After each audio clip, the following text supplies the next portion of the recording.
chỉ cả bất cứ xôm ở côn hay đôi nè cái sai xua chứ còn xua tha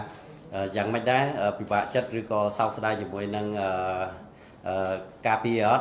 nhom tha ngày năng nè cà phê vào nhóm cứ thua ban lọ tầng ở miền là cái miền ban hai tế hai cứ lên đòi bị chất bị làm cà phê ban lọ tiệt ở vậy đà nè anh mới khơi tha cầm hao hay dạng năng lừa tiền nó cứ nè tầng ở này cứ chỉ nè cái sai hay nè tầng ở này có anh mới đăng tha vì chẳng mấy đài dương nâng phi diêm từ một việc bị proไปสกัดกรรมในขนมอาเซียนเนี่ยว่าយើងអត់តន់ចាប់ឯកីឡាស៊ីហ្គេមរបស់យើងអត់ចាប់ឯចាប់លុត្រាតែយើងលេងការប្រកួតចុងក្រោយរបស់យើងមួយទៀតដូចបងអូនបានឃើញហើយមិនត្រឹមតែអ្នកគ្រប់គ្រងទេដែលមិនសូវពេញចិត្តជាមួយអ្នកលោកអាជ្ញាកណ្ដាលសូម្បីតែខ្ញុំផ្ទាល់ក៏មិនពេញចិត្តដែរអ្វីដែលខ្ញុំមិនដែលបានធ្វើគឺខ្ញុំធ្វើឲ្យខ្ញុំបានបោកបិចចោលពីព្រោះខ្ញុំមិនពេញចិត្តស្គាល់តែផ្ទាល់តែសោះជាមួយនឹងការសម្រេចចិត្តរបស់លោកម៉ានីងដែលជាអាជ្ញាកណ្ដាលមកពីប្រទេសចិនចាន់វឌ្ឍនាការគាត់មានបញ្ហារបួសយូរមកហើយរ៉ាំរ៉ៃប៉ុន្តែគាត់អាច stamina មានន័យថាកម្លាំងរបស់គាត់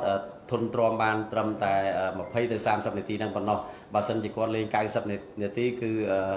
ពួកយើងមិនអាចឃើញគាត់លេងដល់ការផ្លុំកញ្ចែបញ្ចប់90នាទីចុងក្រោយរបស់អាជ្ញាកណ្ដាលទេ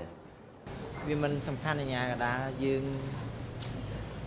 ធម្មតាម្ចាស់ផ្ទះតែតែមានទីទួចចឹងហ្នឹងខ្ញុំសុំទោសចំពោះទស្សនិកជនដែលធ្វើឲ្យខកខានការប្រកួតនៅពាក់កណ្ដាលដាច់ព្រាត់ដែលជាក្តីសម័យរបស់យើងបានសុំទោសទស្សនិកជនទាំងអស់ដែលទូទាំងប្រទេសដែលថ្ងៃនេះពួកយើងធ្វើមិនបានល្អទទួលបរាជ័យហើយពួកខ្ញុំក៏សូមតំណាងឲ្យអូន23ទាំងអស់សូមអរគុណដល់អ្នកគ្រប់គ្រងជាជ្រៅទោះពួកយើងមានលទ្ធផលបានឡើងក៏ដោយក៏ពួកគាត់តែងតែលើកទឹកចិត្តពួកខ្ញុំជារៀងរហូតអញ្ចឹងពួកខ្ញុំសូមអរគុណយ៉ាងខ្លាំងមែនទែនបើមានពួកគាត់